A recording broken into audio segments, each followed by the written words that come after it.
Welcome back to the Property Trio, the podcast for the sophisticated property buyer. I'm Dave Johnston, and today we're tackling a great listener question about granny flats.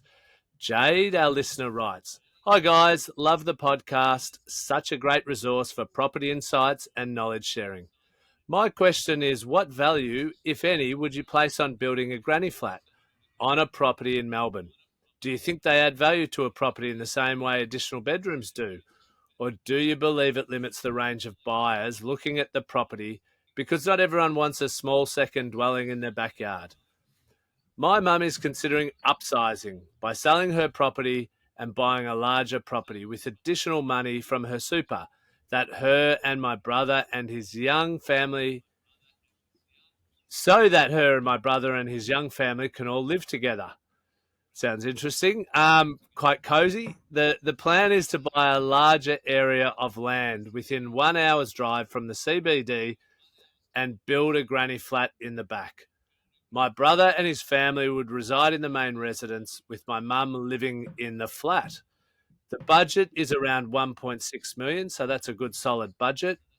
And we have quotes from builders for $250,000 for a 60 square metre flat with mid-range finishes and decking. My question is whether you believe the $250,000 will add value to the property, considering it is being taken out of super and no longer earning interest, or whether the additional dwelling will make no difference to the value of the property. So, Kate and Mike, that's a great question. Thanks so much, Jade. This is a strategy that comes up a lot, but I think it's one that buyers don't consider carefully enough. Kate, do you want to kick us off today with your first thoughts? Yeah, of course. My immediate reaction is this is a lifestyle choice, not an investment strategy. In any capital city, granny flats are often appealing for families who want parents or in laws or adult kids close by, or they might have family and friends who visit regularly. It could even be a great idea for parents who live abroad. So that part makes perfect sense. It can reduce housing costs, it can strengthen family connections, and it can even help with childcare or elder care. But if we look at it purely through the investment lens, granny flats don't usually stack up so well here. So mainstream city buyers don't want to pay extra for them. We have to think about the buyer cross section and consider what a buyer would place a value on. Only a tiny percentage have a genuine need for a self-contained unit in their yard. And particularly when we think beyond COVID lockdowns, where we did see an adoption of pods and offices and self-contains, we're past that and things have really changed significantly, and we do have considerably less people who want this product. A granny flat can actually make the property less attractive. Families who might prefer a larger backyard over a second dwelling will absolutely testify to that. So while the granny flat could meet a family need beautifully, it's unlikely to be a strong capital growth driver. And when I'm scrolling through a property search engine and I spot a granny flat, I often sigh because a family home with a great sized block and then has the yard undermined by a granny flat won't be popular with the broad cross section of people. If I know it won't suit my buyer, well then, I have to scroll past it and then consider the cost implication of even removing the granny flat if it is a perfect property in every other sense. So many buyers assume that it's a value add, but we have to separate lifestyle choice from investment strategy. That's such a key point. The difference between lifestyle value and market value. Mike, from your perspective as the data guy, what do your numbers say about granny flats in Melbourne? Yeah, well, we can talk construction costs, but I want to echo Kate's sentiments. As soon as she sort of said, this is not an investment strategy, really, it's more of a lifestyle thing. And we've spoken about that on the show before. The investment fundamentals aren't necessarily everything. We're talking about people with lives and you have to accommodate yourself. But if you're doing this as a way to maybe outperform super, then, that's where I'd be kind of thinking, look, there are other options. If we look at Sydney, especially in the west, granny flats have been really popular in a way to boost yields. When we're talking about an hour's drive out of Melbourne, we're not talking the same sorts of density as Western Sydney. So that's a consideration as well. Investors will often get strong demand for dual occupancy rentals, and that's the main reason why an investor will put a granny flat on a property. If you think about valuation methodologies, there's normally kind of three ways that residential valuers will value a property. Comparable sales is obviously the number one. There's a summation method where they take the land value and then they add the value of the improvements to the land, and then there's also the capitalization method, which is really looking at the rental return that can be gained from that particular property. And obviously, if you've got a granny flat, then you're providing more return. But Melbourne is a little bit of a different beast. The planning rules are a little bit stricter in Melbourne. Obviously, it depends on the local council. We have to think about the cost of the build and the potential for over capitalisation on this one as well. The construction costs are pretty significant. The first time I crunched the numbers for granny flats was probably about 10 years ago, and you were talking about $105,000 fully constructed. Now we're probably looking more in that 150 to 300 range. The listener question says about 250K. That's over 4,000 a square metre. It's about 4,100 a square metre. That's definitely on the higher end, but they've sort of quoted fairly standard finishes. I don't know exactly how big the deck is, but when you think about the construction costs, you need to think about the standard of finish. You need to think about the size. You need to think about the site conditions, whether it's a level block, whether you've got access issues, and then additional costs with development application fees and any other things that sort of factor in there. We've just got to really consider that that's a fair amount of money that they're considering putting into this property, and it might not add that much value, if any. The issue is we should always consider what we're doing in terms of the resale value. And the problem that I've always had with granny flats is they can be great from a cash flow point of view, but it does narrow the buyer pool on the back end. If you're selling the property, or let's just say you're not selling it, but you're getting a valuer to look at the property, well, they need to consider, well, what would be the likely sale value for this asset in an arm's length transaction? And they have to factor the fact that not everyone wants a granny flat in their backyard. So there's just a few considerations there if we are looking at this from an investment lens. Yeah, there's no doubt there's a lot of risk to the financial returns when you're building a granny flat, adding it to an existing dwelling, and you've definitely both touched on a number of them there, which is great. So, look, it's also a big outlay for something which we've just touched on that the market may not reward. In Melbourne, in particular, there are some council restrictions that need to be considered, and a lot of people aren't aware of how complex it can be to get an approval. Do you want to share a bit of information about that with our listeners, please, Kate? Yeah, absolutely. In Victoria, you can't just pop a granny flat in the backyard and start renting it out. The rules are quite strict, as Mike mentioned. Many councils only allow dependent persons units, which means the granny flat has to be occupied by a family member who's dependent, like an elderly parent. In those cases, once the person no longer needs it, the unit often has to be removed. So it's a huge restriction that a lot of people don't know about. However, the Victorian government has recently applied changes to small second homes as follows. A small second home is a small second home, as it suggests, up to 60 square metres, also referred to as a granny flat. But there is a subtle difference. Such a structure no longer requires a planning permit in most cases where there's no flooding, environmental or other special planning controls. Now, in that last three words, special planning controls, that's significant because a lot of properties are impacted by special planning controls, so we can't take this one for granted. A small second home is a dwelling that's 60 square metres or less with a kitchen, bathroom and toilet located on the same lot as an existing home. In addition, a small second home must not be connected to reticulated natural gas, and it doesn't require a car parking space. It still requires a building permit to meet the siting, amenity design, and safety requirements, and it can't be subdivided or separately sold off from the main home. Anyone can live in or rent out a small second home once it is established legally, including a family member, a dependent person, or unrelated people.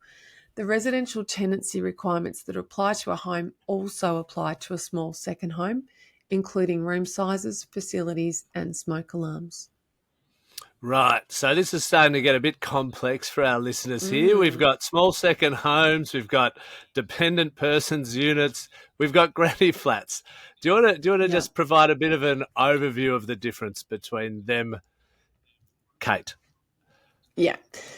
According to the Victorian planning site, a dependent persons unit is a movable building on the same lot as an existing dwelling, and it's used to provide accommodation for a person who's dependent on a resident in the existing dwelling. So, that really is, when we use the term granny flat, we're talking about someone who's dependent. It might be an elderly family member. It may be possible to convert a dependent persons unit to a small second dwelling only if the dependent persons unit meets all of the requirements for a small second dwelling. Existing lawful dependent persons units will remain lawful. They will not need to meet the requirements for a small second dwelling unless the building is being used as a small second dwelling. So that does sound confusing, but bear with me. The challenge is a basic granny flat doesn't necessarily meet the small second dwelling, the small second home requirements. And when it doesn't, it could attract the council's attention.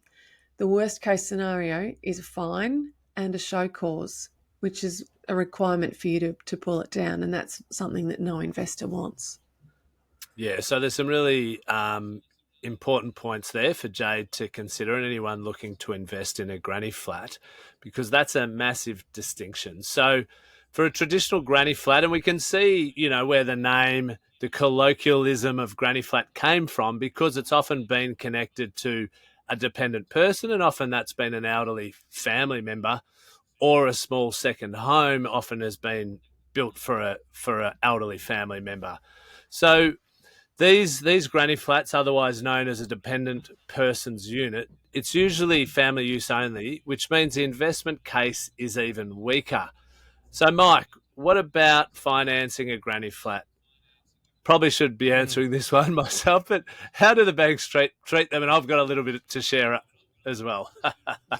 You could rate me out of 10, Dave, for my answer on this one. Look, the listener question sort of might be offering you a job at the end of this. I hope so, Dave. Times are tough in quantity surveying. The listener question sort of states that it might be financed through the super fund, or maybe there's a small loan in there, but whether they require funding or not, it's worthwhile looking at the way that the bank looks at it, because the potential buyer down the track is also perhaps going to be beholden to the financier. Most banks don't really assign too much additional value to a granny flat unless they are a fully approved separate entity capable of generating rent on market with a legal lease. Even then, the uplift in the valuation can be modest for the reasons we've talked about before. So if you're building one for a family, no rent, no separate title, the bank's going to just look at it as a very expensive shed with plumbing, although they consider the additional rent for a small second dwelling. You're unlikely to see much increase in borrowing capacity, though. On top of that, lenders can be conservative with properties that have non-standard features, and some valuers will even discount the property slightly if they think it's going to appeal to a smaller buyer pool. And that kind of closes the circle on my comments before, just to say not everybody is going to want this when you're looking at selling it down the track. Yeah, 100%, and you've nailed some of the really... Yeah, beautiful, Mike. You've nailed some of the critical points for the bank and valuations. So I'll just add a little bit here. Morning, mate. Well, I'll see you there in a few weeks. I'm still on the road. I'll just add a little bit here as well. So regarding some financing options, you can consider a cash out loan if there is enough equity in your existing property, because the amount you require often is small enough that a lender would be willing to provide you a cash out loan, and then you don't have to jump through all the hurdles with providing the council approved plans and the building specs and have progressive drawdowns. So that's probably an ideal scenario if you have the equity available.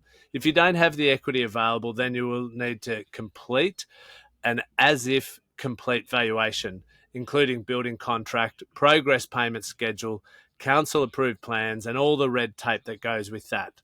So that's much more cumbersome process if you're financing it that way. For valuation purposes, you'll get better valuation results if the granny flat is on a separate title, as Mike possibly just alluded to. But obviously there are costs to subdivide that you'll need to factor in. And as we've touched on, most granny flats we see are on the same title. If it is for investment purposes, fewer lenders will take rental income from granny flats for serviceability. So that's an important point. Lots of lenders won't even factor in the rent on the granny flat at all. They're less attractive to lenders for precisely the reasons that they often don't stack up as an investment. Many of those points we've already touched on. Essentially, there is that smaller pool of tenants who would be willing to rent a granny flat and a smaller pool of buyers to push up the value. And so, therefore, banks aren't that happy to lend to them. If you do want to get the rent factored in, you will need an agent rental appraisal if it isn't tenanted yet, or you're getting financed to build it. Otherwise, if it is leased out currently, you will need an arm's length lease to be done through a real estate agent. Okay, you can't just have your mum or your grandma paying you rent cash in hand or direct to your bank account and have no tenancy agreement and expect the lender to factor in rent from that property. So that may sound really obvious, but you'd be surprised how many people don't consider that before they're going for finance. So that's probably enough on the financing requirements, but so often the way lenders look at things interconnect with the viability of a property from an investment perspective. If they're more reticent to lend to a property, it's generally because it's less viable as an investment. So, Cate, is there anything else we need to know about restrictions in Victoria? Yeah, there is. We can't forget about the restrictions around electricity, gas, and water usage costs. And what I really mean is that you can't just pass on the usage costs to your tenant if the property doesn't have separate meters, because you can't measure who's using what. And it's not like a case where you can just split the bill. Legally, that doesn't stack up. So usage costs cannot be passed on to the tenant unless separate meters exist. Now, getting separate meters, that will come down to obviously the permits that you've obtained. And in a lot of cases, council won't issue separate metering when a subdivision hasn't been conducted. So if you've literally got a granny flat or a dependent person's unit, you can't charge that person usage and have that legally recognised. You might have an arrangement with grandma or your adult children or whatever, but there's not a legal process there without separate meters. So what it means is that the landlord has to pay for everything: the connection, the rates, and the usage. Yeah, so that's obviously another clear cost you need to factor in if you're considering living in a property particularly and then renting out the granny flat. You can't separate those costs clearly. Okay, so let's circle back to lifestyle. If the granny flat is for family, could that still be a win? Yeah, most definitely. If you've got elderly parents and you want them close by, it's a brilliant solution. It's far cheaper than purchasing a unit down the road for them.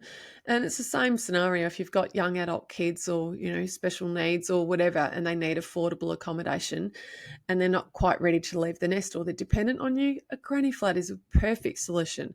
So from a family perspective, there's so much upside. You've got reduced living costs, proximity, safety, and that extra amount of independence that they might be seeking. But I circle back to what needs to be weighed up carefully. You might be tying up a big chunk of capital in something that the broader market won't value if you're doing this as an investment idea. So if you sell down the track, you might not get your money back. And that's fine if your priority is lifestyle, but it's not fine if your priority is capital growth. Yeah. And Mike, what about depreciation? Does that make the numbers any more attractive? Well, it can do. I would make sure to make the point that depreciation shouldn't be the deciding factor on this decision. It's a drop in the ocean compared to the macro sort of feasibility of this whole thing. And like Kate says, if it's family first, then the numbers don't really matter that much. But the question is it going to add value? From a depreciation point of view, you need to make sure that the property is available to produce income and you're declaring that income. So if you're renting out the granny flat, then you will have to declare that rent as taxable income. And then, of course, you can offset that with depreciation. So I was weighing up whether to give people this little tip because I think it'll be misused, but I'll throw it out there anyway. If you know the exact construction cost for a residential property, you can divide that by 40 and then times that value by 1.5. And in my experience of being involved in tens of thousands of depreciation schedules, it's always there or thereabouts. So what I'm sort of getting at there is the minimum depreciation claim is 2.5% on the construction cost. Now, with a granny flat, the advantage that you have is the bones of it will qualify and the plant and equipment items. Now, the plant and equipment item deductions changed on the 9th of May 2017, and you can only claim deductions on those if you either buy or build a brand new property or you install brand new assets in a property. So for this granny flat, it will have brand new plant and equipment items, so you can claim those deductions, and those are very, very significant. So you're probably looking around that sort of $9,000 to $11,000 mark in the first full year of deductions, and then that will slowly kind of taper off over time if you're using the diminishing value method. So granny flats have a real good kind of bang for buck for depreciation deductions because they are relatively high cost to construct on a per square meter basis. And that's true of anything that's a little bit smaller, because let's think about a big 350 square meter house. Think about the most expensive areas to build. They're normally the wet areas. But in a big house like that, it might be 10% of the floor area. Whereas in a 60 square meter place, you're not going to have a 2 square meter bathroom. It will be a greater percentage of the total floor area. So the construction cost per square meter actually work out more expensive because you've got greater percentage of wet areas and you've got more walls. There's less open spaces. An open space is less expensive to build than a place that has heaps of walls. It's pretty easy to understand. So yeah, it's great for depreciation deductions, but definitely don't use that as a deciding factor. Really good explanation, Mike, and that's very good for our listeners to understand that essentially the smaller the dwelling, it's likely the depreciation benefits will be greater for the reasons you just described. There's more open air space in a bigger house. Yeah. Yes, that's Put true. put a wall around a football oval. There's a lot of depreciation inside the footy oval. So another factor is if it is added to a family home and you rent out the granny flat and claim depreciation, you're receiving the rent against your income, your home will no longer be completely capital gains tax free. And this is a really important factor that you should consider in this kind of situation, and certainly discuss with your accountant before making any large investments. So, look, it seems like the granny flat, yeah, can be great for family use, but we certainly all know it does have risks when it comes to growing wealth. Kate, do you think a granny flat could ever improve resale appeal in Melbourne? Only occasionally. For example, in some of the outer suburbs or semi-regional areas where multi-generational living is more common, some buyers will see it as a plus. And we've talked about the mainstream cut of buyers, we need to have a larger than normal number to see value in something to drive up competition. So again, it's still something that I think is would be unusual, but it's possible. If you had a location that really has a lot of buyers looking for multi-generational living, you could find that you've got enough competition to push the price up. In most established Melbourne suburbs, though, people either want a traditional house with a usable backyard, or a property that they can maximise the usable land on. And a granny flat reduces usable outdoor space, and that can be a real negative for a lot of people. And I often talk about proportionality of a home, and I see a lot of buyers thinking that they can, add an extra bedroom and it will add value. And proportionality really relates to the impact on the desirability of the house. Once you've taken, let's say, a 3-bedroom, 1-bathroom home and you've created a 4th bedroom, you've then got a 4-bedroom, 1-bathroom home. And that can be problematic for people who are saying, well, I don't want a 4-bedroom home for a whole family with 1 bathroom. Same goes for backyards. You don't want a big family home where you expect a big family backyard and all of a sudden it's lacking. You can actually unravel the desirability of the property, and in some cases it can deteriorate its future selling price. Dave, I want to circle back on the location, because that kind of dictates the planning constraints. And who was the US president that talked about the known knowns and the known unknowns and the unknown knowns? I think that was Bush. I think it was Donald Rumsfeld, actually. Yeah, so his Rumsfeld? advisor. Yeah, yeah, there you go. There you go. Love So, it. that was too intelligent for Bush. Yeah, Fool me once, that was his saying. Yeah, fool me twice. You can't fool me again. Oh boy, It's a shocker. We've talked Jamie, about this. This is up to you. I mean, whether it's in or out, you've got all the power. The known unknowns are really the planning constraints. So we don't necessarily know which LGA this is in. We don't have access to the development control plans or the LEP or anything like that. But the site itself could have poor access. It could have difficult terrain. These can impact not only whether it can be approved, but also the construction costs as well. It could have easements or challenging overlays. In fact, Melbourne, in quite a few locations, they also have single dwelling covenants. So the implication to all of this is that the build costs could decimate the feasibility, but worse still, the council may actually say that it is not able to approve it altogether. Yeah, look, that's really beneficial information again there, Mike. Thank you. So to sum up, I think for Jade, if our listener is thinking about a granny flat in Melbourne for family, it could make a lot of sense from a lifestyle point of view. But if they're hoping it'll boost capital growth, it's probably less likely. The rules, the costs and the market will all work against that. Also, many of the principles that we've discussed will apply to other capital cities, but it certainly does vary. We know Sydney is probably the most friendly market to granny flats, but Brisbane also has granny flats have been pretty popular.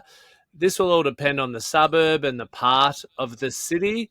We know that newer Australians tend to have more intergenerational family members living in the one house. So that'll also be driven by different suburbs and segments of your the city that you're looking to do this in.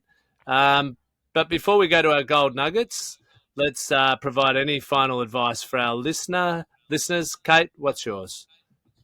In this instance, it might well stack up, but Jade needs to run the cost-benefit analysis as opposed to asking if it's a good capital growth option.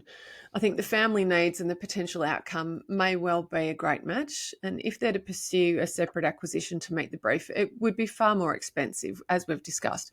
And this is because of the land component that they'd have to purchase. But if this move is for capital growth or investment reasons, I feel way less excited.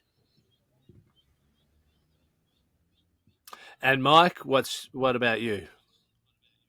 Yeah, look, it's the big question for me is, I mean, the question is asking the impact, but I really would like to understand, is this something that they really want to do, or is this something that, Yeah, it works, but it also is an investment decision, and that's kind of driving it, the feasibility.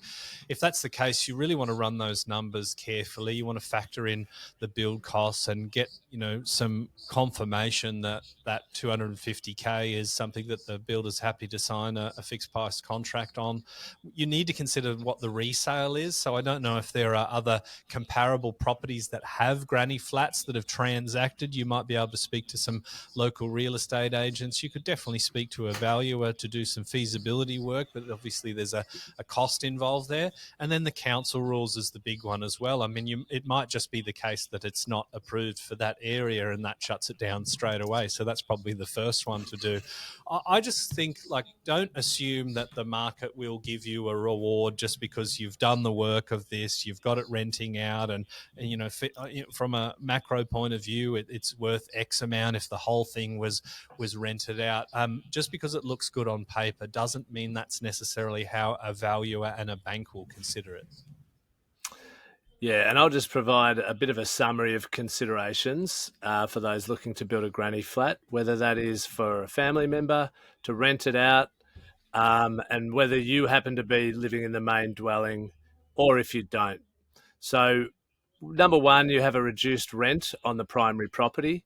Number two, the potential impact on the main dwelling's privacy and lifestyle of those living in the main dwelling.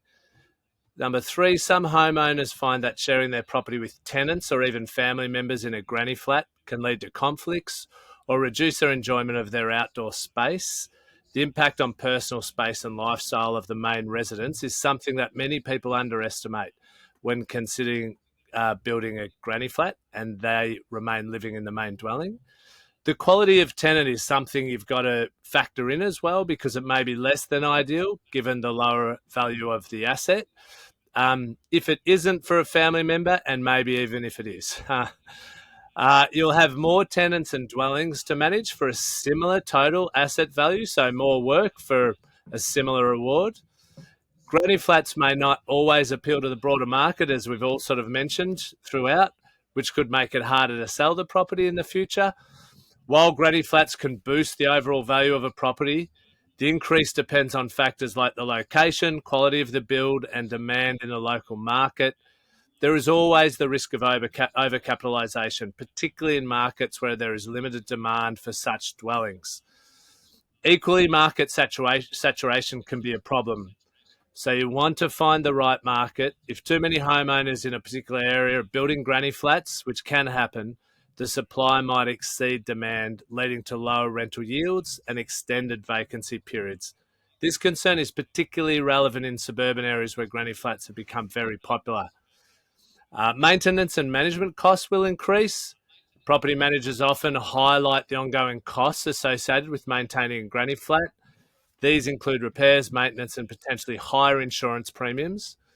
Cate's elucidated at great length the regulatory and zoning issues. Even though regulations in some states are favourable, other areas have stringent rules that may make building a granny flat difficult or expensive.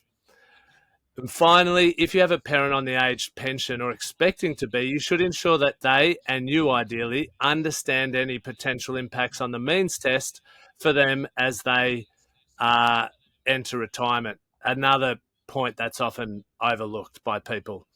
So speak to a financial planner. All right. So look, that's a brilliant. That's a wrap on this episode. Granny flats in Melbourne can work, but they're usually about family first and investment second. Brisbane and Sydney have tended to be more open to these kinds of properties. So hopefully that helps our listener make a confident decision, or at least better informed to go and dig deeper in what is right for her situation. So, but before we wrap up, don't go anywhere just yet. Our gold nuggets are coming up next. Now it's time for us to go mining for our gold nugget property tip of the day. My gold nugget is a simple one. Obviously, we've had a fantastic overview from Dave, but we've got to remember that the mainstream market just doesn't place a value on granny flats in the same way that a small number of buyers could. And overcapitalisation is the biggest threat to the success of any investment, and I couldn't say it louder about granny flats. How about you, Mike? Well, that was short and sharp. Mine is not going to be. I apologise in advance. Kate, if we're talking about a $250,000, 60 square metre granny flat an hour out of Melbourne, I mean, what are we talking? Maybe like $400 a week rent, or is that there or thereabouts? No way. No. Would it be more or less? It'll be less. So to get over 5% gross rental yield would be a pretty good outcome. In Metro Melbourne, you might get $320 to $350 for a granny flat. Yep. But the amount of land that takes up is significant. So we can talk about the $200,000 build. You've obviously got some building paperwork to be done in order to get your permits. But we've got to talk about the impact on having limited backyard, a significantly reduced backyard, and what the impact will be on the rental of the house if you've got a separate tenancy. And I think it's a little bit of a false economy when you're just factoring in the build cost and you're not paying attention to the impact on the property itself that's losing a backyard. Yeah, that's the thing, isn't it? It's like, oh, we'll add a granny flat. I'm like, well, we need to consider, well, what have we taken from the front? It's the same with, the subdivisions where it's like we got a house on a big, deep block and we're just going to put a fence across it, build a second dwelling. Well, you've also devalued that front house. That needs to be considered as well. Correct. The reason why I ask is I just did a little bit of live modeling. So if we look at, say, $300 a week, that's, $15,600, assuming no vacancy. That gives us a simple payback period of 16 years. So that's actually a fairly long amount of time to get the money back for that granny flat. And of course, this isn't the only way to sense check the feasibility sort of things. But I would also encourage you to consider some of the hidden sort of costs. So typical property management, maintenance, vacancy can sort of chew up 20 or 30% of gross rent. So if you do lose 25% to cost, then that payback period goes out to 21.4 years. So I just wanted to kind of throw that in from a perspective point of view. It's a big decision. This is a big financial move, and it shouldn't be made without doing all of that feasibility stuff. And look, even if you have to pay an expert to help you to model that out, I think that's a worthwhile expense. We get so worried about, paying for someone to give some insights onto something that might not go ahead, because that's like a sunk cost, and that's a horrible thing for us, because like, oh, I paid this money, we didn't even go ahead with it, so I've lost. But think about the opportunity cost of, say, leaving the money in super and doing something else, or purchasing something else if investment is the driver, and the returns that you could get that might outweigh this decision. So that's the way I would want to be looking at it. Yeah, it's hard to make the numbers stack up on a granny flat over a short period of time. My gold nugget would be to go and talk to anyone or who you can find who's built a granny flat, and find out their experiences, find out their return on investment, and get a really clear sense of what an actual outcome has been in the real world. And see what you can learn from that. But I think in this episode we've covered a lot of the risks and challenges, and so then it's your job to dig into those and do your due diligence and your research, as our old co-host used to say, and just make sure, like with so much investing, go in with your eyes wide open, because often we have stars in our eyes with these things, and then the reality is very different. So on that note, I'll wrap up today's episode. Thank you very much, Kate, for all your content that you provided. And thanks, as always, Mike, for your pearls of wisdom and insights. And look forward to catching everybody next week.